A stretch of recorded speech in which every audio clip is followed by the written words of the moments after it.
It's back with another new video, and in this video I'm going to show you how to create your account in Evermatch dating and chat application.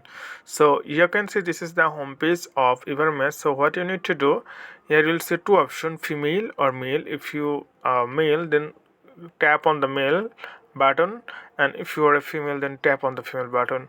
So I'm just simply tap on the female male button, and after that you have to give your age. Okay, so I'm just going to put age like this, and you can see simply tap on the next button, and your name, you have to put your name here. So I'm just going to put my name, and after that you can see next button, simply tap on the next, and then you have to give your city, and you can allow your location. So this time I denied, and I just choose another city. So I'm just going to randomly give any country like Singapore, and after that tap on the next.